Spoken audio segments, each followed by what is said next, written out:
Time அப்படிங்கிறது ரொம்ப ப்ரீஷியஸான திங். ஏன்னா, the lost time is never found again. இது பெஞ்சமின் ஃப்ராங்க்லினோட கோட். ரொம்ப அழகான quote. So, working women, moms எல்லாருக்குமே டைமை வந்து ரொம்ப பிஸியாக இருக்கும் போது எப்படி மேனேஜ் பண்ணலாம், எப்படி ப்ரொக்ராஸ்டினேட் பண்ணாமல் இருக்கலாம். ஏன்னா டைம் மேனேஜ்மெண்ட்டுங்கிறது ஒரு லைஃப் மேனேஜ்மெண்ட் அப்படின்னு கூட சொல்லலாம். எல்லாருக்குமே பிஸியான நேரங்கள் கண்டிப்பாக இருக்கும். ஸோ அதுக்கு இந்த வீடியோ ரொம்ப ஹெல்ப்ஃபுல்லாக இருக்கும்னு நம்புகிறேன். அதில் ஃபர்ஸ்ட் டிப் என்னன்னு பார்த்தீங்கன்னா, எல்லா வேலைக்குமே ஒரு ஒரு டைம் லிமிட் செட் பண்ணிக்கோங்க. இப்போ ஒரு நாளைக்கு வந்துட்டு நீங்கள் ஏதாவது ஒரு ஒர்க் பண்ணுறீங்கன்னு வச்சுப்போம்.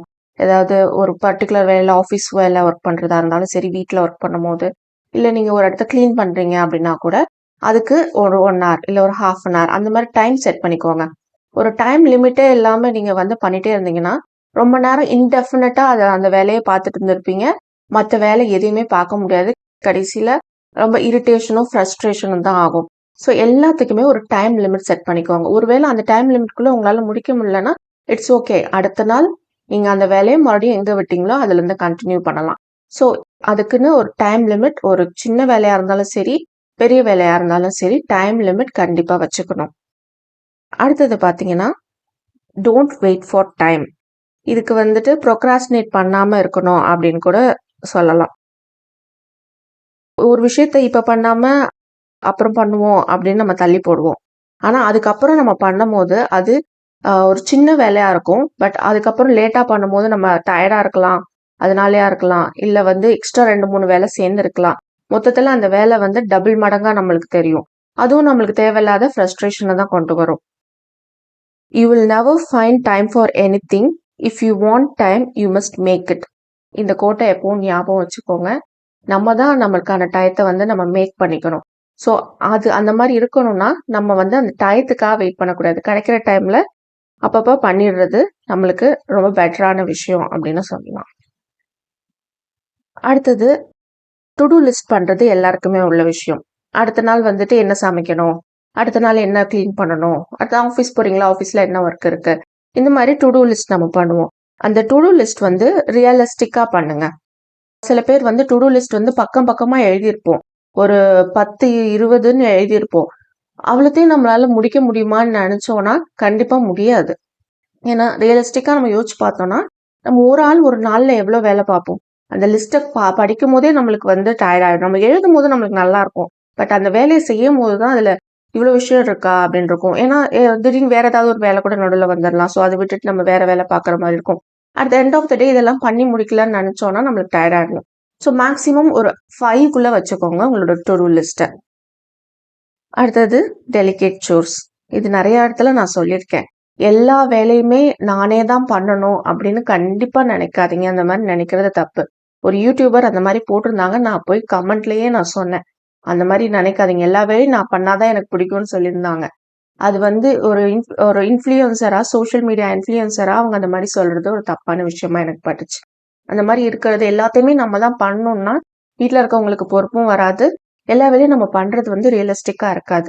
நான் வந்து லஞ்ச் ப்ரிப்பேர் பண்ணி லஞ்ச் கட்டிகிட்டு இருக்க டைமில் என் ஹஸ்பண்டும் என் பையனும் கிளம்பிட்டு அவர் தான் அவனுக்கு ஊட்டி விடுவார். அவனுக்கு சாப்பிட தெரியும். பட் காலையில் நேரத்தில் அவனை சாப்பிட சொன்னால் ரொம்ப லேட் ஆகும். ஸோ அவர் வந்து அவனுக்கு ஊட்டி விடுவார். இந்த மாதிரி சின்ன சின்ன வேலையை எல்லாருக்கும் பிரித்து கொடுக்கலாம். எல்லாத்தையும் நம்மளே தான் பண்ணணும்னா டைமே நம்மளுக்கு கண்டிப்பாக இருக்காது. அடுத்தது எல்லாத்துக்குமே ஒரு ஷெட்யூல் வச்சுக்கோங்க. குக்கிங் அப்படின்னு எடுத்துட்டா நான் காலையில் கரெக்டாக ஒரு 7:15க்கு ஆரம்பித்தேன்னா 8:15 மேக்ஸிமம், அவ்வளோதான். 3/4 மணி நேரம் தான். லஞ்சு, பிரேக்ஃபாஸ்ட் ரெண்டுமே பண்ணி சாப்பாடு கட்டி முடிக்கிற வரைக்கும். இதே டைமில் நான் கவுண்டர் டாப்பையும் சேர்த்தே க்ளீன் பண்ணி வச்சுருவேன். என் பையனை ஸ்கூலுக்கு அனுப்பிச்சிட்டு சாப்பிட்டுட்டு நான் பாத்திரம் கழுவி போடுவேன். இந்த மாதிரி ஒவ்வொன்றுக்கும் ஒரு ஷெட்யூல் இருக்குது. பாத்திரம் கழுவுறதுக்கு எனக்கு 10 to 15 minutes. அதுக்கப்புறமா அன்னைக்கு வீக்லி அன்னைக்கு என்ன பண்ணணுமோ அதுக்கு உள்ள ஒரு டைம் இருக்கும்.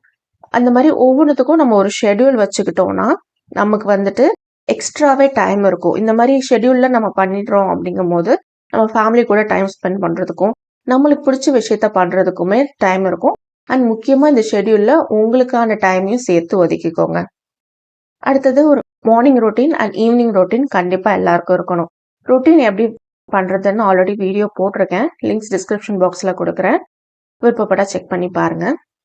மார்னிங் ரொட்டீனில் நான் ஃபஸ்ட்டு சொன்ன மாதிரி குக்கிங், அதுக்கப்புறமா கிச்சன் கிளீனிங், அதுக்கப்புறமா பெட்ரூமில் போயிட்டு பெட்டை எடுத்து வைக்கிறது.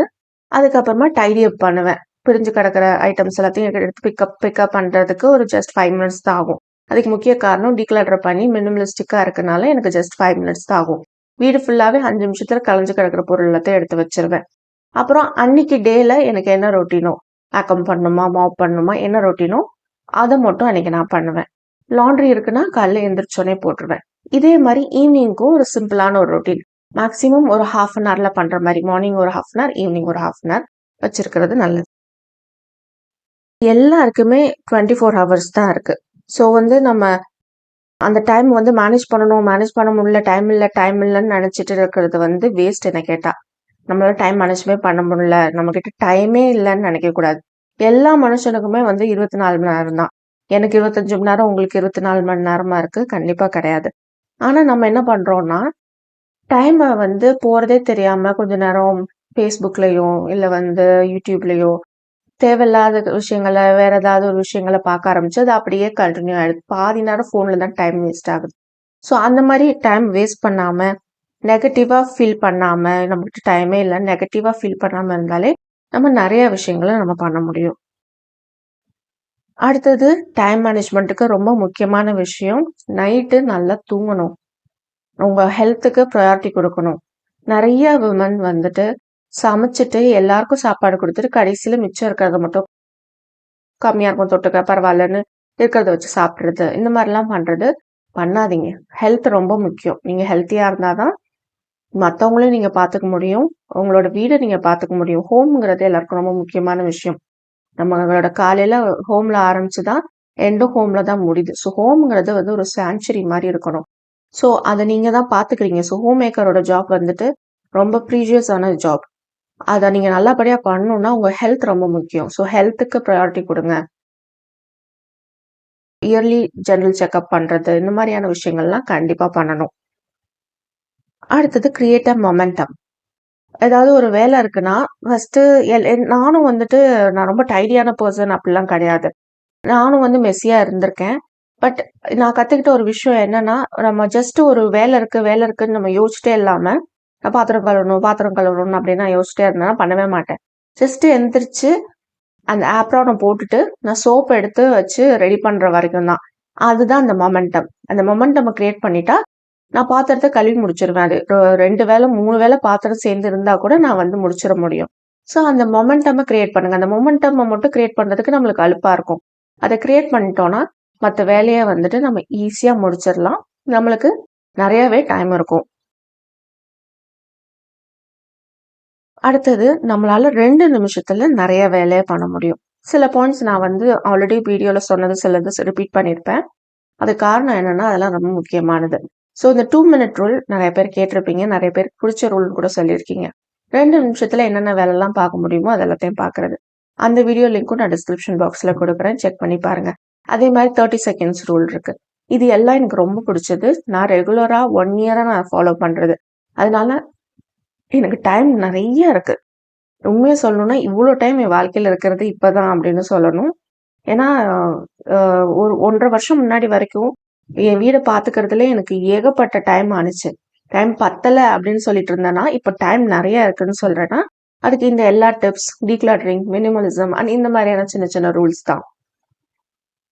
அடுத்தது சோர்ஸை ஒரு ஃபன்னா ஆக்கிக்கோங்க.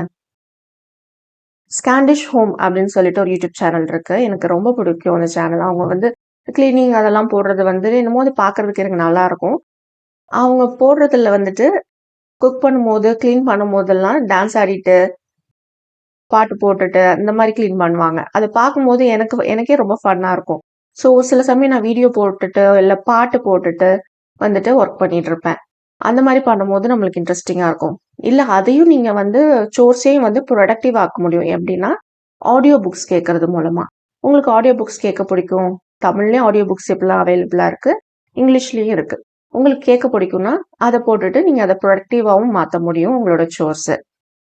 அண்ட் லாஸ்ட் ஒன், எதுக்காகவும் இரிட்டேட் ஆகாதீங்க. உங்களால நீங்க டைம் மேனேஜ் பண்ண முடியலையா, பரவாயில்ல, நாளைக்கு அந்த வேலையை செஞ்சிடலாம், ஒன்றும் பிரச்சனை கிடையாது.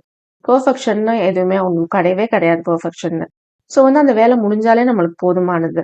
ஸோ எதை நினைச்சு இரிட்டேட் ஆகாதீங்க. லைஃப்பை வந்து என்ஜாய் பண்ணுங்க. லைஃப் வந்து ஒன் டைம் தான். ஸோ அதை என்ஜாய் பண்ணணும்.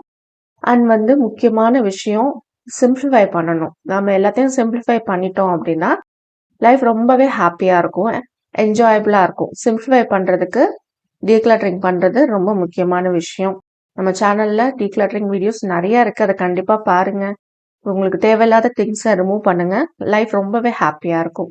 இந்த வீடியோ உங்களுக்கு ஹெல்ப்ஃபுல்லாக இருந்திருக்கும்னு நம்புறேன். அப்படி இருந்தால் லைக் பண்ணுங்கள். நீங்கள் லைக் பண்ணிங்கன்னா நிறையா பேருக்கு போய் சேரும். மறக்காமல் சேனலுக்கு சப்ஸ்கிரைப் பண்ணுங்கள். தேங்க்யூ ஃபார் வாட்சிங்.